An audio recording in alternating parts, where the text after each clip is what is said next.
नमस्कार शेतकरी मित्रांनो, पंतप्रधान किसान सन्मान निधी योजनेअंतर्गत महत्त्वाची माहिती बघूया।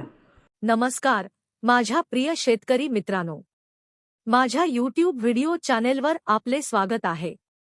कृपया व्हिडिओ शेवटपर्यंत पहा आणि त्याला लाईक करा, सबस्क्राइब करा, शेअर करा आणि बेल आयकॉन दाबायला विसरू नका।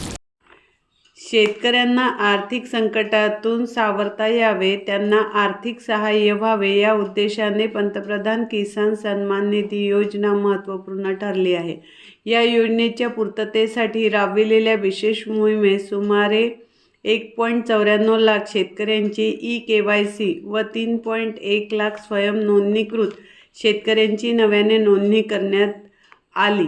तथापि राज्यातील एकूण 1.94 शेतकऱ्यांनी योजनेच्या लाभासाठी आवश्यक असलेल्या बाबींची पूर्तता केली असून त्यांचे केवळ ई-KYC बाकी आहे। या योजनेत समावेश व लाभासाठी ई-KYC प्रमाणीकरण आवश्यक असून सामायिक सुविधा केंद्रामार्फत ई-KYC प्रमाणीकरण करण्यासाठी 21 फेब्रुवारी 2024 पर्यंत विशेष मोहीम हाती घेतल्याची माहिती कृषी विभागाने दिली आहे।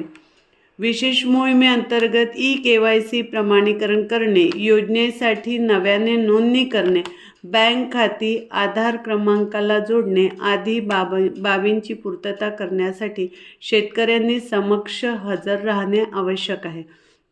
शेतकऱ्यांनी ई-KYC प्रमाणीकरण करण्यासाठी मोबाईलवर OTP, सामायिक सुविधा केंद्र, PM किसान फेस ऑथेंटिकेशन यापैकी एका सुविधेचा वापर करावा। बँक खाती आधार संलग्न नसलेल्या शेतकऱ्यांनी नजीकच्या पोस्ट कार्यालयामध्ये आधार संलग्न खाते उघडावे। PM किसान योजनेच्या 16व्या हप्त्याचा लाभ या फेब्रुवारी महिन्याच्या शेवटच्या आठवड्यात वितरित करण्यात येणार आहे। शेतकऱ्यांनी अधिक माहितीसाठी कृषी सहाय्य, कृषी पर्यवेक्षक मंडळ, कृषी अधिकारी, तालुका कृषी अधिकाऱ्यांशी संपर्क साधावा। प्रिय मित्रांनो, जर तुम्हाला व्हिडिओ आवडला असेल तर कृपया लाईक करा, सबस्क्राइब करा, तुमच्या मित्रमैत्रिणींसोबत आणि कुटुंबियांसोबत शेअर करा, बेल आयकॉन दाबा। धन्यवाद।